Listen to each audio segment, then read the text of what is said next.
Excuse me, Monsieur de Richet? I really need to talk to you. Is this about last night? No, that was just a misunderstanding. I'm sure it was a little bit my fault, too. There's no excuse for that man's horrible behavior. You ought to tell Sir Holm. Look, the only thing that I care about is that I've lost something precious. I'm not worried about Jacques Peru.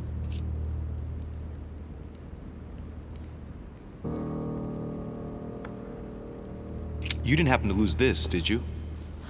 Where did you find it? In the small salon. It's the only reminder I have of my beloved sister. I thought that swine stole it from me.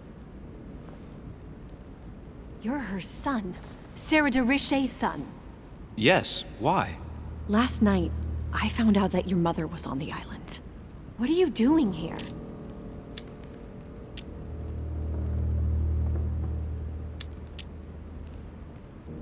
Excuse me, but speaking frankly, why would you care? I know your mother very well. Really? Yes, I have been in your mother's care ever since I was born. She nursed you. Oh, I wouldn't say nursed. No. I remember her stare, cold as ice. Her sadistic hands pressing over my mouth to silence me while I screamed in pain. I remember her knees, too. She held me down with them while she cut and burned scars into me. Hold on a minute. What do you mean? You can ask her when you see her. Huh, she's getting more and more agitated. Look, I've got to go. Wait. I need to know more about you and my mother. Why did she put you through all of that?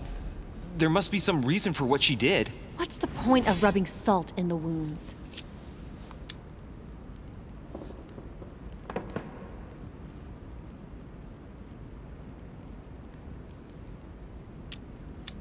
There's no way my mother just did that to you out of spite. However horrible the things she did were, I've got to believe she did it in your best interest. Do you have any idea how stupid that sounds? I know your little game. You're no different from the rest of them. You couldn't give a damn about me. The only thing you're interested in is finding out about your mother. Don't say that. Not everyone wants to use you. Some people care about you, don't they?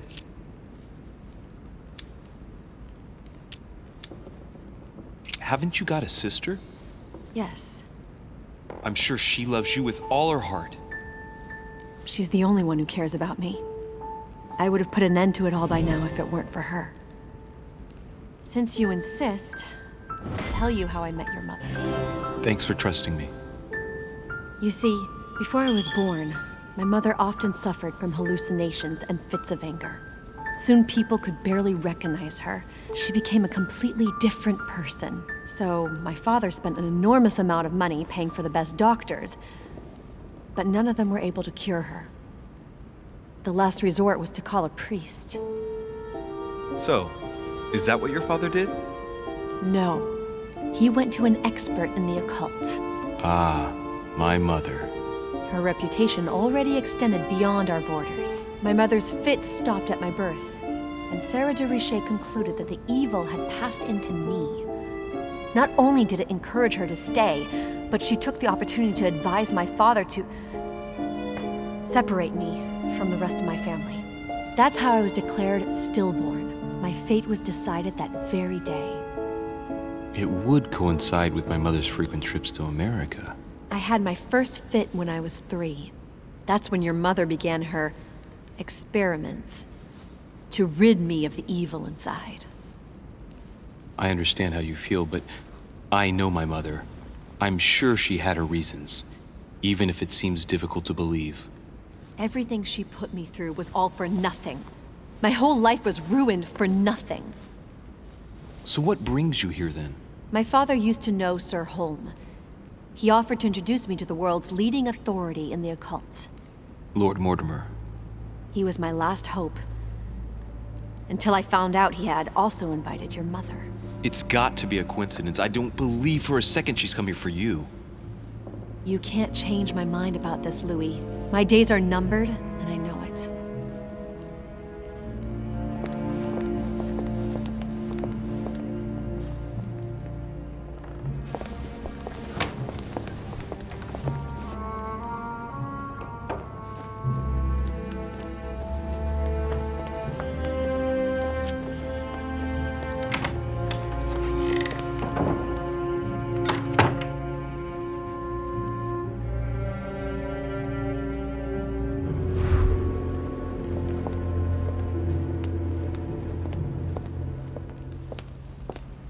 What can I do for you, sir?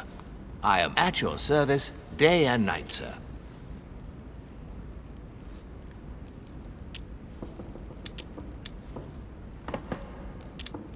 As I was unable to bring my personal effects with me, I was wondering if you could find me a few items. Of course, sir. What would you require?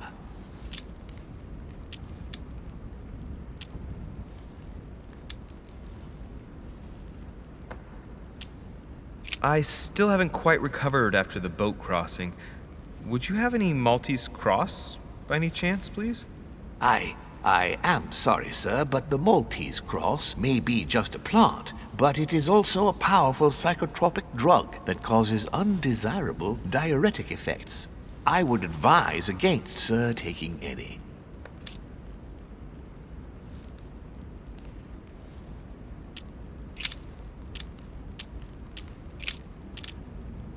I would like to speak about your master, Lord Mortimer. Do please excuse me, sir, but I shall make no comment about my master. Is there anything else that sir would like to know? What can you tell me about the guests? Do excuse me, sir, but I am bound by discretion to say nothing about Lord Mortimer's guests, sir. Perhaps sir would like to know something else?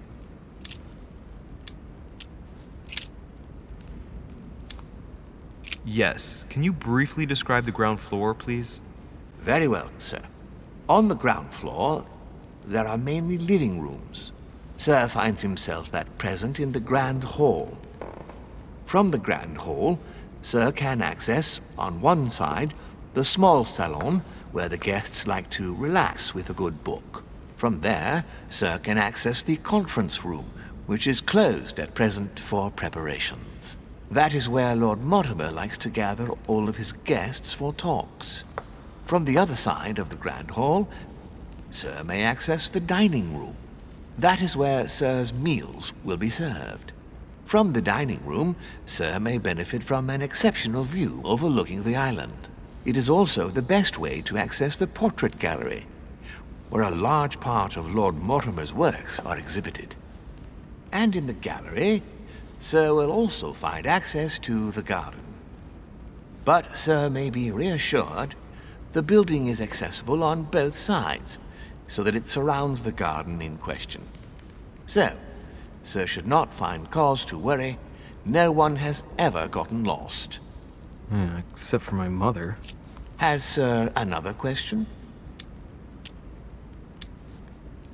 What's on the first floor? The first floor is reserved for guests, sir. That is where Sir will find his private rooms. The main corridor leads around the building. 3 stairways will enable Sir to return to the ground floor. It is also from there that Sir will be able to reach the second floor. Thank you very much. Anything else, sir? Yes. What can I find on the second floor? That floor is strictly reserved for Lord Mortimer, sir. In the west wing, on the second floor, are his private chambers. In the east wing are the rooms reserved for Lord Mortimer's personal guests. At the moment, these rooms are reserved for Sir Holmes, sir. But only authorized guests may access that area. Does Sir have any more questions? What is outside on the island exactly? Lord Mortimer has made a point of keeping the main part of the island in its natural state, sir. For security reasons, only the wharves and the gardens are accessible to guests. If Sir would like to walk along the wharves, he has only to follow the pathway used upon his arrival. If he would like to walk in the interior gardens of the manor, I would advise Sir to pass through the portrait gallery. May I help Sir in any other way?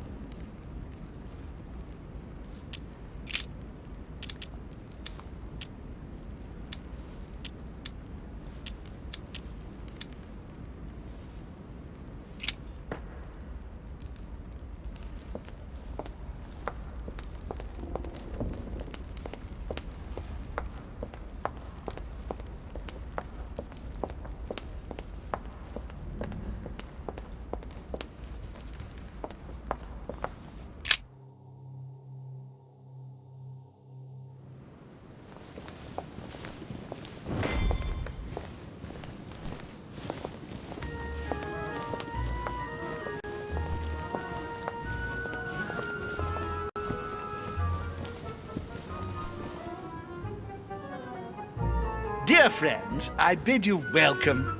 I hope the night was not too short. Your Eminence, Duchess, Monsieur de Richet, allow me to introduce our new guests. They arrived during the night.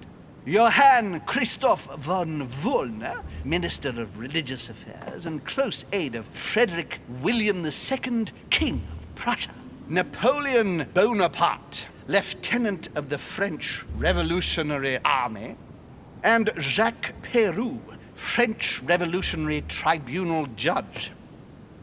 Unfortunately, my friends, Lord Mortimer will not be joining us this morning, but he should be with us later. So, let us begin. What is Mortimer playing at? He tells me to come urgently and he sends no one to meet me? Of course. Thank you again for the wine, Your Eminence. It is served every day at the king's table. I am delighted. Not really. Volner and Piaggi seem to be getting along well.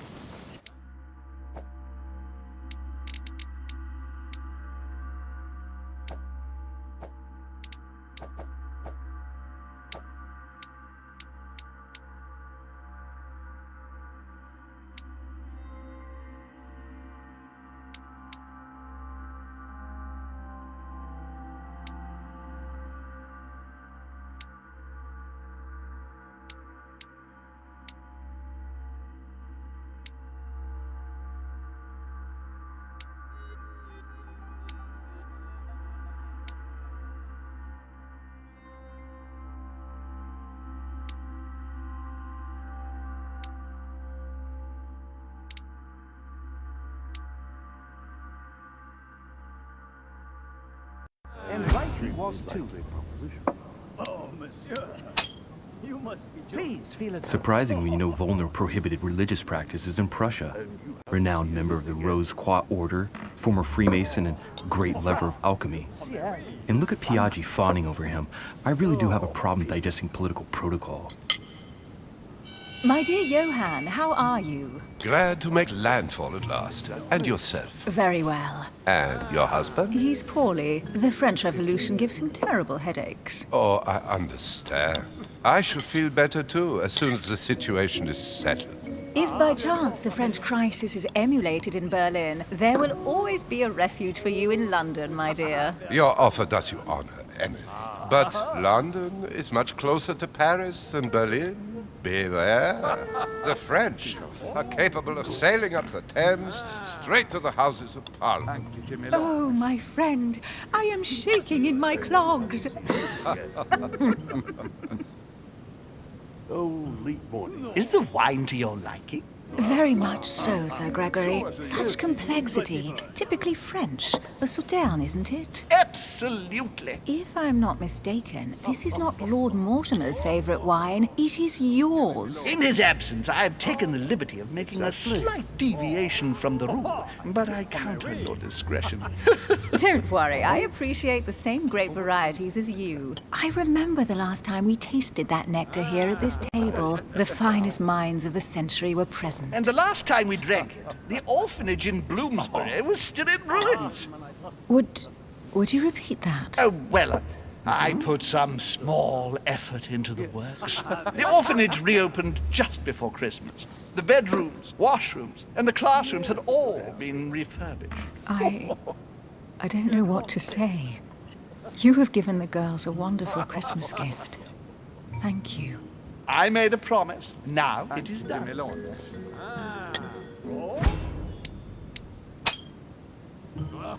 It's the first time I've ever seen her so moved. Just mentioning that orphanage broke right through Emily's hard shell. Oh, dear.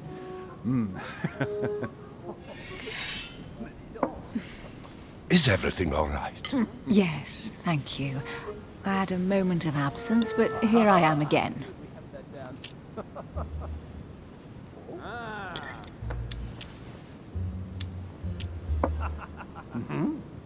My lord, I only know the prestige of your name. Might I have the honor of getting to know you a little better? You are Monsieur Louis Moras de Richet. de Richet.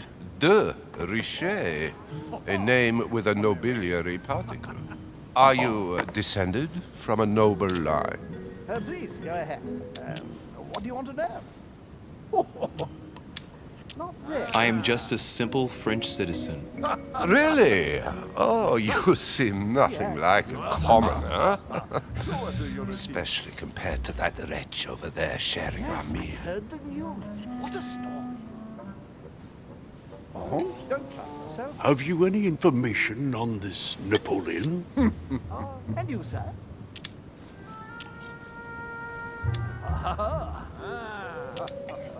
My friend. Lord Mortimer has invited Napoleon along to negotiate an important commercial venture, Nothing strange about that. and the Golden Order is somehow involved. What? Our order? Are you sure? That's what I read in the letter from Mortimer to Napoleon. This information is important. Thank you, Louis. Of course. Monsieur de Richet, it would seem we have common interests. Could we speak in private, please?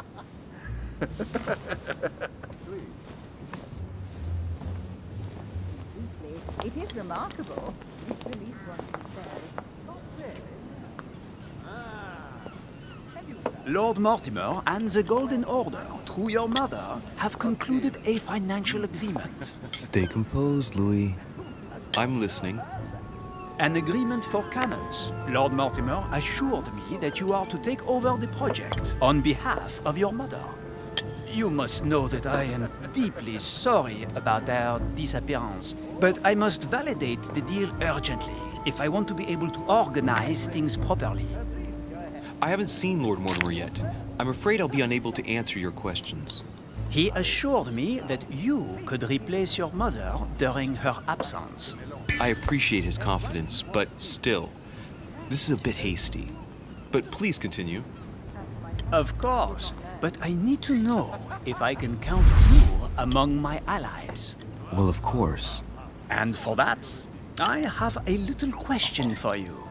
The agreement stipulates an aid of 50,000 louis d'or for 200 cannon.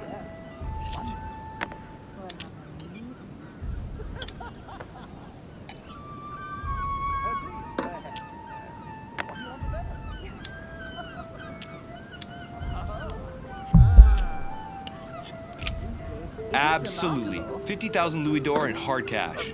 The offer I'm talking about was for only 20,000 louis d'or, Monsieur de Richet. The truth is, you really have no idea about our agreement. So, you're wasting my time. I need to work with people I can have confidence in, sir. The exact numbers may have escaped me. I suggest you wait for my mother's return in order to manage such details. I have one last question I would like to pose to you. We don't know each other yet, you and I. And I need to make sure that we both share the same vision for the future of France. Given the hard times that have befallen our beautiful country, what do you think it would take to restore its luster?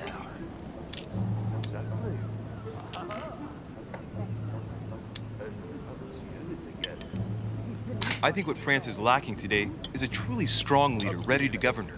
Someone who will restore her luster, who will propel her forward so once again she becomes a proud nation respected by all. A man capable of both rebuilding the country from the inside and, at the same time, developing exterior relations. Someone with a vision, I think. The right person still remains to be found. You're right, my friend. I hear your words and I agree. Monsieur de Richet, I am reassured. I am very happy to have met you. Lord Mortimer was right to put his trust in you. I hope to work with you in the very near future. I would like to thank you for your support by offering you this humble little gift. Reflections on the Revolution in France. Monsieur Bonaparte, I thank you for this gesture, and please know that I, too, am delighted to have met you. My friends, I would like to say a few words, please. I would like to thank Lord Mortimer and you, Sir Holm, for bringing us all together here. Those of us for whom it is not the first time here, like me, are all trembling in sweet anticipation of the arrival of our host. For the rest, I would like to reassure you that Lord Mortimer always has a few surprising projects to propose. But I can assure you that each and every one of us has always benefited from them. The last time I came to this place, Lord Mortimer offered to help me in my electoral campaign for the presidency of the United States. And it is imminently clear that his support was an invaluable aid to us. We are here among like-minded people. So let us put aside the conflicts in which some of our nations find themselves at present. So I raise my glass in honor of you all, my new and old friends. I trust you shall not be disappointed, Mr. Washington. Right, we shall meet again tomorrow. All the guests will be present, as well as Lord Mortimer, I hope. Until then, I trust you will find plenty to keep you amused.